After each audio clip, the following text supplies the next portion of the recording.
Sa video na ito ay pag-uusapan po natin ang isang mainit na usapin na patuloy po na gumugulo sa isip ng maraming crypto investors. Kaya ano nga ba ang mga susunod na hakbang na pwedeng magpataas sa presyo ni XRP? Kahit tumaas na po si XRP sa presyong $2.42 nitong mga nakaraang araw at bumaba po siya sa $2.36, mababa pa rin po ang kumpiyansa ng mga investors. Habang sina Bitcoin at Ethereum ay lumampas na sa mahalagang resistance levels, kung saan si Bitcoin ay umabot na po ng higit $100,000 at si Ethereum naman ay nasa $2,400. Samantala itong si XRP ay naiwan pa rin sa ibaba ng nasa $2 price range. Kaya yan, ayon po sa isang XRP community member na kilala sa pangalang Butterfly, may 5 hakbang. Ayan, meron daw pong 5 hakbang or 5 next steps na posibleng magdulot ng tuloy-tuloy na pag-angat ng presyo ni XRP. Pero ano ang catch? Ayan, hindi daw po lahat dito ay sigurado or totoo sa kasalukuyang sitwasyon. Kaya yan po ang siyang ating pag-uusapan sa video na ito, pero bago po tayo magpatuloy ay pakibasa na lamang po muna ang disclaimer dito sa ibaba ng ating screen. Ngayon ay simulan po natin sa unang katanungan kung ano po ba ang naging epekto ng posibleng XRP ETF mula sa BlackRock. Yan ang unang punto. Yan or unang step na ayon kay Butterfly ay ang posibilidad na maglabas po ang BlackRock ng Spot XRP ETF. Kung sakaling mangyari ito, tiyak na malaking balita ito dahil alam naman natin na ang BlackRock ay isa sa pinakamalalaking asset managers sa buong mundo. Malaki po ang naging epekto ng Bitcoin at saka Ethereum ETF nila, kung saan ay bilyong-bilyong dolyar ang pumasok sa market. Pero mga ka-crypto, sa ngayon, wala pang opisyal na galaw mula sa BlackRock para mag-file ng XRP ETF. Ang focus pa rin nila ay si Bitcoin at saka si Ethereum. Totoo nga na nagkaroon po sila ng meeting kasama ang SEC tungkol sa ETF approvals. Pero walang ebidensya na si XRP ang sentro ng usapan. Ayon po sa ilang eksperto tulad po ni Nate Geraci ng ETF Store, possible raw na sumunod ang XRP at Solana sa mga susunod na filing. Kung mangyari po yan, tiyak na dadagsa ang institutional investors kay XRP at malaki ang tsansa nitong tumaas ng todo. Pero sa ngayon, isang haka-haka pa lang ito. Kung umaasa ka pong biglang sasabog sa XRP dahil dito, baka ma-disappoint ka kung hindi ito agad mangyari. Ayan. Ang pangalawang hakbang. Yan, dito naman po tayo sa pangalawang hakbang. Yan ang XRP futures trading or rollout.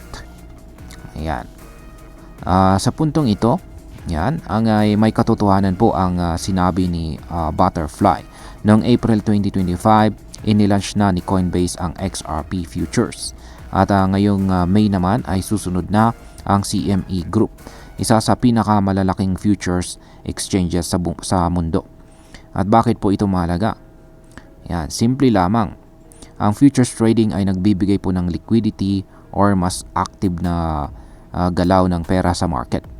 Mas maraming trader ang maari pong pumasok dahil sa availability ng mga bagong tools. Dagdag pa dito ay mas na-attract ang mga institutional investors na mas sanay sa ganitong klaseng financial instruments. Ibig sabihin, sa paglabas po ng XRP futures, mas lumalalim ang market ni XRP at mas nagiging mature ang ecosystem nito. Ito ay isang positive development na may konkretong epekto sa presyo at stability ng coin. Yan, dito naman po tayo sa pangatlong hakbang. Yan, ang interest rate cuts.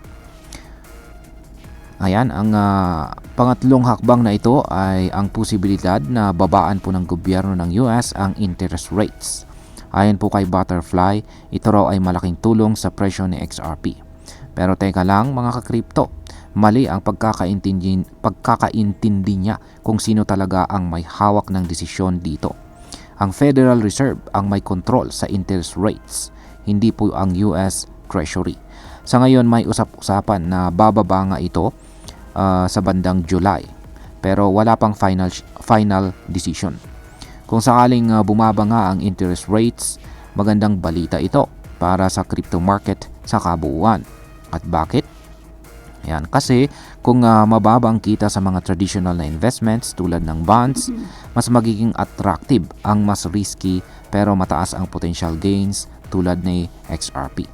Pero tulad po ng una nating punto, speculation pa rin ito. Wala pang kasiguraduhan. Ayan. Ngayon ay totoo ba na may nakapending na XRP ETF sa SEC? Yan. Ang kasagutan sa katanungan na ito ay oo, totoo po. Ayon kay Ginoong Butterfly, may mga nakapending daw na XRP ETF sa SEC. At sa puntong ito, tama siya. Siyam na kumpanya na ang nag-file ng application para sa XRP ETF. Kabilang na sina Grayscale, ProShares at saka Wisdom Tree.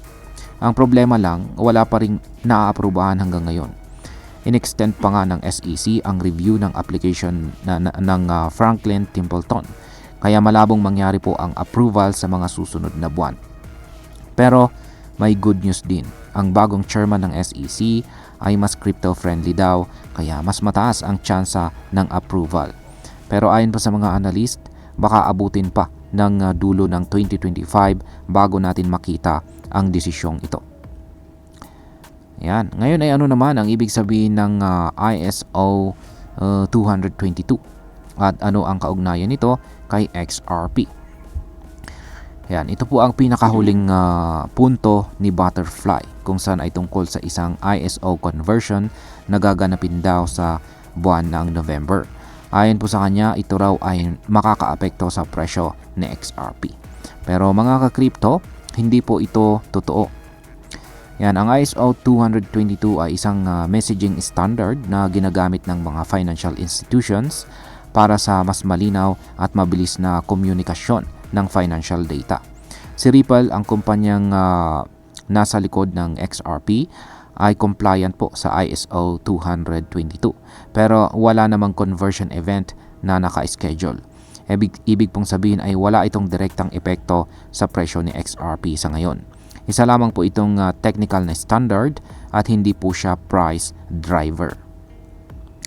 Ngayon ay pag-usapan na po natin ang posibleng maging epekto nito para sa atin bilang mga Pinoy crypto traders at investors ni XRP. Yan, bilang mga traders at investors ni XRP, importante po para sa atin na hindi lang tayo umaasa sa hype. Oo, exciting pong pakinggan na baka magkaroon ng XRP ETF o tumaas ang presyo dahil po sa interest rate cuts of futures trading. Pero dapat po nating tandaan na ang marami sa mga ito ay hindi pa sigurado. Ang pinaka-kapakipakinabang na impormasyon dito ay ang paglabas po ng XRP futures na konkretong hakbang tungo sa mas malawak na adoption ni XRP. Ito ay dapat po nating bantayan at pag-aralan kung paano ito makakaapekto sa galaw ng presyo sa mga susunod na buwan. Huwag po tayong basta-basta magpadala sa hype. Dapat laging may research at saka risk management. Hindi porket may nagsabing tataas sa XRP ay mag-all in na tayo. Bilang panghuli, ang masasabi ko naman tungkol dito ay para sa akin, si XRP ay isa pa rin sa mga pinaka-promising na crypto sa market. Malakas po ang community, solid ang technology at saka may real-world use cases. Pero ang problema ay nasa regulatory side at sa mababang kumpiyansa ng investors. Kung lahat ng sinabi ni Butterfly ay magkatotoo, lalo na kung maglabas ang BlackRock ng XRP ETF at maaprubahan ito ng SEC, walang duda na magsusurge sa XRP. Pero habang wala pa ang mga ito, manatili po tayong kalmado, maingat at huwag mawalan ng pag-asa. Tandaan po natin na dito sa mundo ng crypto, ang pasensya at kaalaman ang siyang susi sa tagumpay. At ayan, hanggang dito na lamang po tayo sa video na ito mga ka-crypto. Marami pong salamat sa panonood. Ingat po tayo lagi at God bless po sa ating lahat.